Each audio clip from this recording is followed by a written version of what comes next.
জনজাতিকৰণক লৈ মুখ্যমন্ত্ৰী ডক্টৰ হিমন্ত বিশ্ব শৰ্মাই কৰা এটা শেহতীয়া মন্তব্যই পুনৰ বাধা আনিছে 6 জনগোষ্ঠীৰ জনজাতিকৰণত। মুখ্যমন্ত্ৰীগৰাকীয়ে কৈছে যে নিৰ্বাচনৰ প্ৰাক্ষণত কোনো এটা জনগোষ্ঠীৰ জনজাতিকৰণৰ বাবে দাবী কৰা নাছিল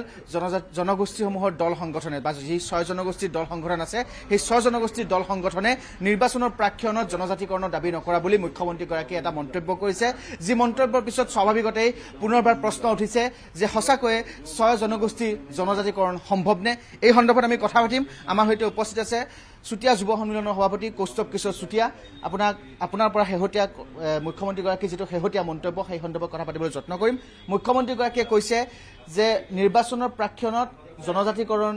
নহয় বা আপোনালোকে দাবী নকৰা বুলি তেওঁ এটা কথা উল্লেখ কৰিছে। গতিকে এই কথাটো আপুনি কেনেকুৱা ধৰণে বিচাৰ কৰে, কি ক'ব ইয়াৰ পৰা? না, প্ৰথমে মুখ্যমন্ত্ৰী ডাঙৰীয়াই যি বক্তব্য প্ৰদান কৰিলে এই বক্তব্যক আমি গৰিহণা প্ৰদান কৰিছোঁ, তেখেতক নিন্দা দিছোঁ। আৰু আমি এটা কথা স্পষ্ট কৰি দিব বিচাৰিছোঁ যে চুতীয়া জনগোষ্ঠীয়ে জন্ম লগ্নৰে পৰাই জনজাতিকৰণৰ মৰ্যাদা বিচাৰি আছে। তেওঁলোকে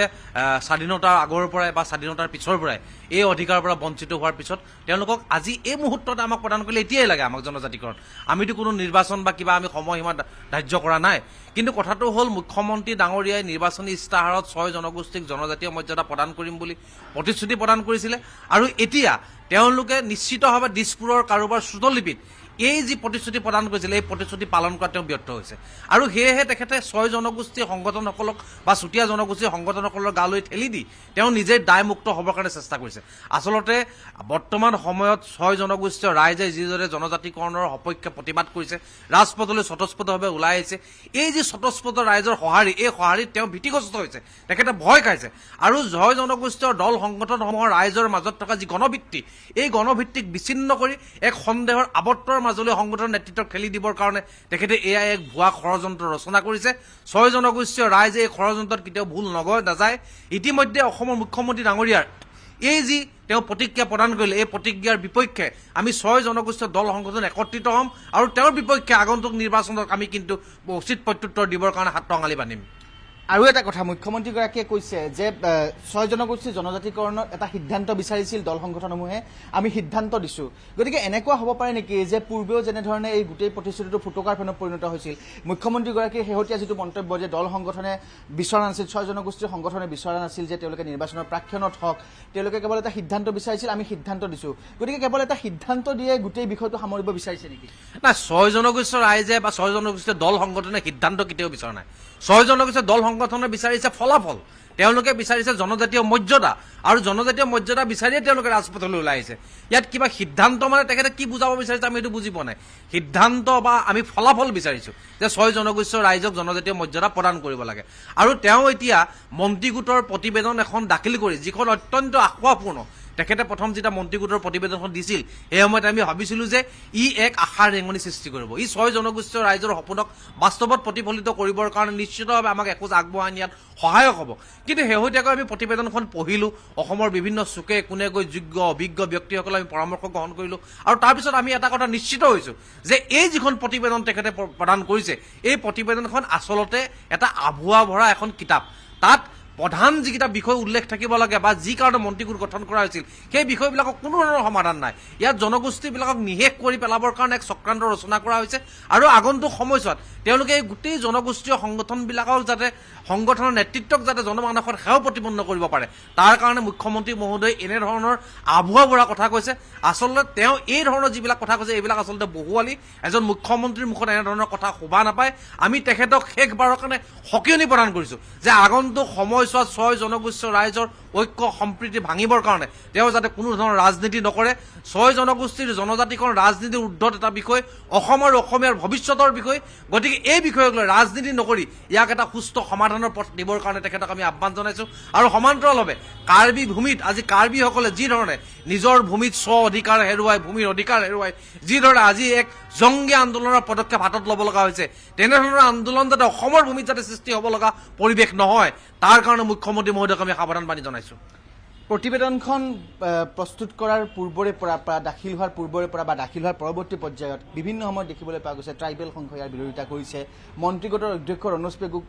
লগত সাক্ষাৎ কৰিছে আৰু তেওঁলোকে এখন সমিতি গঠন কৰিছে নিজাববীয়াকৈ, যিখন সমিতিয়ে গোটেই প্ৰতিবেদনক লৈ আৰু এটা তেওঁলোকে নিজাববীয়াকৈ এখন তেওঁলোকে আবেদন প্ৰস্তুত কৰি সেয়া মন্ত্ৰী গোটক প্ৰদান কৰিব। ক'ৰবাত নহয় ক'ৰবাত এই গোটেই যিটো জনজাতিকৰণৰ বিষয় সেই জনজাতিকৰণৰ বিষয়টো ক'ৰবাত এখন প্ৰতিবেদনৰ মাজতে আকাৰতে থাকিল নেকি যে প্ৰতিবেদন দাখিল কৰা হ'ল বিভিন্ন জনগোষ্ঠীয় সংগঠনে আকৌ শুধৰণি বিচাৰিলে ট্ৰাইবেল সংঘই নিজাববীয়াকৈ তেওঁলোকে এটা এখন তেওঁলোকে কমিটি গঠন কৰিলে আকৌ তেওঁলোকে প্ৰতিবেদন কৰি আকৌ মন্ত্ৰী গঠন দিব এই গোটেই মানে পাকচক্ৰতে জনজাতিকৰণৰ বিষয়টো থাকি যাব নেকি 6 জনগোষ্ঠী নাই আমি ভাবিছোঁ এটা আমাক স্থায়ী সমাধান লাগে তো আমি অসমৰ ভূমিত অসমৰ মানুহ যাতে স্বাভিমানেৰে সৈতে জীয়াই থাকিব পাৰে অসমৰ মাটিৰ অধিকাৰ যাতে অসমীয়াৰ হাতত থাকে অসমৰ সম্পদৰ অধিকাৰ যাতে অসমীয়া মানুহৰ হাতত থাকে অসমৰ ৰাজনৈতিক অধিকাৰ যাতে অসমীয়াৰ হাতত থাকে তাৰ এক পৰিৱেশ আমি গঢ়ি তুলিব লাগিব আৰু তাৰ কাৰণে 6 জনগোষ্ঠীয়ে জনজাতিকৰণ বিচাৰি অসম এখন জনজাতীয় ৰাজ্য হোৱাটো বিচাৰিছে আৰু ইনাৰলেণ্ড পাৰ্মিটৰ ব্যৱস্থা হোৱাটো বিচাৰিছে ইয়াত যি ধৰণৰ বিভিন্ন ৰাজনৈতিক চক্ৰান্তবিলাক হৈছে এই চক্ৰান্তবিলাক অসম চৰকাৰে মষিমূৰ কৰি তেওঁলোকে যিদৰে কৈছিল যে মাটিৰ অধিকাৰ ৰাজনৈতিক অধিকাৰ প্ৰদান কৰিব জাতি মাটি ভেটিৰ যি শ্লোগান দিছিলে এই শ্লোগান আচলতে বাস্তৱত তেওঁলোকে প্ৰতিফলিত কৰি দেখুৱাব লাগে আৰু তেওঁলোক যে ভূমিপুত্ৰ মানুহৰ যে সপক্ষে আছে এইটো প্ৰতিপন্ন কৰাৰ তেওঁলোকৰ সময় আজি কাৰ্বি ভূমিত যি পৰিৱেশৰ সৃষ্টি হৈছে এই পৰিৱেশ ভৱিষ্যতলৈ যে অসমৰ ভূমিত নহ'ব তাৰ কোনো কিন্তু নিশ্চয়তা নাই গতিকে আমি অসম চৰকাৰক শেষবাৰৰ কাৰণে এটা সকিয়নি প্ৰদান কৰিছোঁ যে অসমৰ 6 জনগোষ্ঠীক তেওঁলোকে যিদৰে প্ৰতাৰণা কৰিছে প্ৰবঞ্চনা কৰিছে তাৰ উচিত প্ৰত্যুত্তৰ এবাৰ নিৰ্বাচনত কিন্তু তেওঁলোকক ৰাইজে প্ৰদান কৰিব আৰু তাৰ কাৰণে তেওঁলোকক সাজু হ'বৰ কাৰণে আমি আহ্বান জনাইছোঁ আপোনালোকৰ দীৰ্ঘদিনীয়া আন্দোলন আৰু প্ৰতিবাদৰ পিছত এই যিখন প্ৰতিবেদন সেই প্ৰতিবেদন প্ৰস্তুত হ'ল বিধানসভাত দাখিল কৰা হ'ল কিন্তু শেহতীয়াকৈ যিসমূহ কথা বতৰা আহি পৰিছে গতিকে ক'ৰবাত নহয় ক'ৰবাত আৰু এনেকুৱা হ'ব পাৰে নেকি যে এই প্ৰতিবেদনখনক লৈ যিখন বিধানসভাত দাখিল হ'ল আকৌ এবাৰ 6 জনগোষ্ঠীৰ যিসমূহ সংগঠন আছে আকৌ ৰাজপথত নামিব নেকি আকৌ প্ৰতিবাদ হ'ব নেকি আকৌ ক'ৰবাত নহয় ক'ৰবাত জনজাতিকৰণৰ দাবীৰে অসমত তীব্ৰ আন্দোলন হ'ব নেকি নহয় আচলতে ৰাজপথৰ আন্দোলনটো আচলতে আমি বন্ধ কৰা নাই আমি সাময়িকভাৱে স্থগিত হৈ গৈছিলোঁ আমি ভাবিছিলোঁ যে প্ৰতিবেদনখনে এক আশাৰ বাদ আনিব প্ৰতিবেদনখনে আমাৰ সপোনবিলাক বাস্তৱত প্ৰতিফলিত কৰিব আৰু নিশ্চিতভাৱে ক'ৰবাত নহয় ক'ৰবাত এই জনজাতিকৰণৰ যিটো দীৰ্ঘদিনীয়া সমস্যা এই সমস্যাটো সমাধানৰ ক্ষেত্ৰত আমি অকণমান আগবাঢ়ি যাব পাৰিম কিন্তু শেহতীয়াকৈ কালি মুখ্যমন্ত্ৰী মহোদয়ৰ যি বক্তব্য আমি পালোঁ তেখেতে যি ধৰণে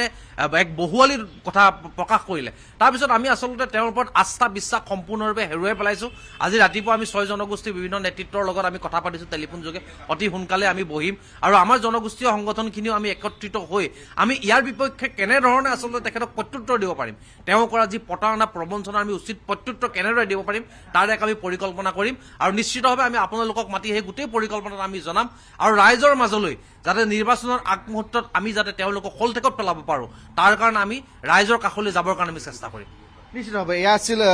চুতীয়া যুৱ সন্মিলনৰ সভাপতি কৌস্তভ কিশোৰ চুতীয়া মুখ্যমন্ত্ৰীগৰাকীৰ যিটো শেহতীয়া মন্তব্য সেই শেহতীয়া মন্তব্যত পুনৰবাৰ 6 জনগোষ্ঠী জনজাতিকৰণৰ এক প্ৰকাৰ বাধা আনে বুলি ক'ব পাৰি কাৰণ তেওঁ এক কথা স্পষ্টকৈ কৈছে যে নিৰ্বাচনৰ প্ৰাক্ষণত জনজাতিকৰণ নহয় গতিকে নিৰ্বাচনৰ পৰৱৰ্তী পৰ্যায়ত যে জনজাতিকৰণ হ'ব তাতো এটা ডাঙৰ প্ৰশ্নবোধক চিন গতিকে মুখ্যমন্ত্ৰীগৰাকীৰ এই শেহতীয়া মন্তব্যত পুনৰবাৰ জাঙুৰ খাই উঠিছে 6 জনগোষ্ঠীৰ সংগঠন হ'ব